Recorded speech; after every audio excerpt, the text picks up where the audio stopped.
por que nós precisamos voltar para esse tema que é tão prolatado, vaticinado, veiculado, disseminado, dissecado já no nosso meio, e por que que um autor da CPAD está usando uma história velha de um conflito existente entre dois irmãos. Prestem bem atenção, a palavra de Deus nunca envelhece, porque ela é eterna. E a cada momento ela tem uma aplicação de um uso fenomenal para nós. Quando nós atentamos para essa história do capítulo 27 de Gênesis, ela engloba diversos assuntos. A primeira coisa que nós podemos observar é que ela mostra que mesmo uma família, sendo de oração, tendo promessa, se não vigiar, tem conflitos internos. Se não vigiar, é dominado pela carnalidade. Se não vigiar, é dominado pelo pecado. Não existe família perfeita na terra. Não existe. Até mesmo ela sendo uma família espiritual. Ela tem que vigiar constantemente, porque aqui, vamos analisar, cadê? Aqui, olha, aqui, né? Vou usar esse aqui. Vamos colocar aqui os personagens. Vamos começar com o pai, não é isso? Isaac. Quem é a mãe? Rebeca. Os filhos? Esaú e Jacó. Muito bem, nós temos 4 personagens. Vamos lá, nós temos quem? Isaac, Rebeca, Esaú e Jacó. Se nós analisarmos quem desses 4 aqui ficou fora de erro? Nenhum ficou fora de erro. Nem o pai, nem a mãe, nem Esaú, nem Jacó. E todos eram de uma família que vinha de uma origem do grande patriarca quem? Abraão. Mas se você olhar também para a família de Abraão, teve problema? Teve conflito? Teve mentira? Teve engano? Então não tinha perfeição na família de Abraão. O que eu quero mostrar aqui para os nossos queridos irmãos que sempre estão conosco, é que essa família aqui, ela era a família da promessa. A promessa começa passando para Isaac. E Isaac, nós sabemos, ele aprendeu a orar, ele aprendeu a regra do culto, ele aprendeu do altar, mas Isaac, ele tem sérios problemas nesta família. Rebeca, ela também tem sérios problemas como mãe, e os 2 irmãos têm sérios conflitos. Então, aqui, esses 4, nenhum ficou sem erro ou sem pecado. Todos aqui são culpados. Então, esse texto bíblico que nós vamos analisar, ele mostra família com promessa, mas família imperfeita. Família com promessa, mas família que é carnal. Porque você pode ser o homem mais de oração, a mulher mais de oração, você pode ver a glória de Deus, mas você ainda não foi transformado.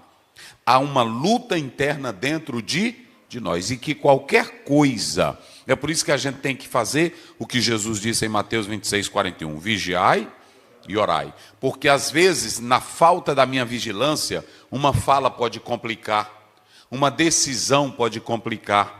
Quem não sabe que Abraão era um homem que levantava altar constantemente? Mas o fato de Abraão levantar altar evitou a tragédia envolvendo H? Não. Então prestem bem atenção. O fato de Abraão orar evitou ele mentir que a Sara era... E aqui, irmão, não adianta, porque tem irmão que coloca aí nos comentários. Mas ele não estava mentindo, ele estava falando a verdade, ele estava mentindo. Lá o faraó não está perguntando se ele era meia-irmã. Estava perguntando se era mulher.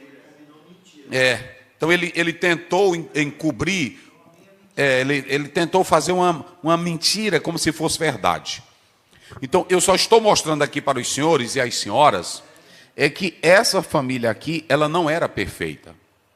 Ela não era perfeita. E a gente tem pregador que não sabe, tem pregador que quer ser sensacionalista, emocionalista e quer defender nessa história todinha, quer defender quem?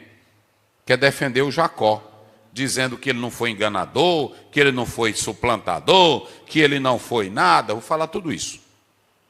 Aqui todos quatro têm erros, e erros crassos, pecados horríveis, que nós vamos falar sobre isso. Mas, no meio de todo esse cenário aqui, Deus continua trabalhando no meio de famílias imperfeitas, porque Ele é soberano e Ele tinha um plano. Deus não deixou de trabalhar por causa da imperfeição de Isaac, de Rebeca, de Esaú. Então, esse texto aqui, irmãos, ele mostra para nós, pastor, e por que eu devo ler esse texto? Por que eu devo analisar? É que essa análise bíblica, ela mostra que consequências, aliás, atitudes carnais resultam em consequências carnais. E aqui é tudo fruto da carne. Então nós temos aqui a segunda coisa. Esse texto mostra que é necessário que essa família, ela serve para nós como advertência. Quem é que vai usar essa família como advertência? O escritor aos Hebreus.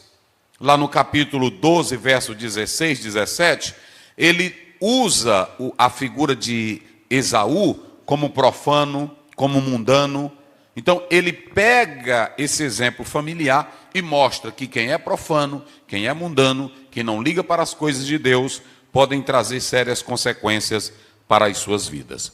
Então, essa história, ela serve de advertência para nós. E o que essa mensagem, ou esse texto, ele fala hoje para a família? Há quatro coisas que eu pontuo aqui nesse texto. Primeiro, o perigo da preferência dos pais. Segundo, o perigo da irreverência espiritual. Terceiro, o perigo da mentira. E, em quarto lugar, o perigo da ambição descontrolada. Em todos os quatro, nós temos essas quatro coisas que eu acabei de mencionar. Então, olha a atualidade desse tema para nós. Olha a atualidade desse tema para nós. E aí eu ainda vou colocar aqui uma quinta coisa para os irmãos observarem. Nós temos que analisar que todo esse problema aqui resultou em crises emocionais profundas na vida de ambos.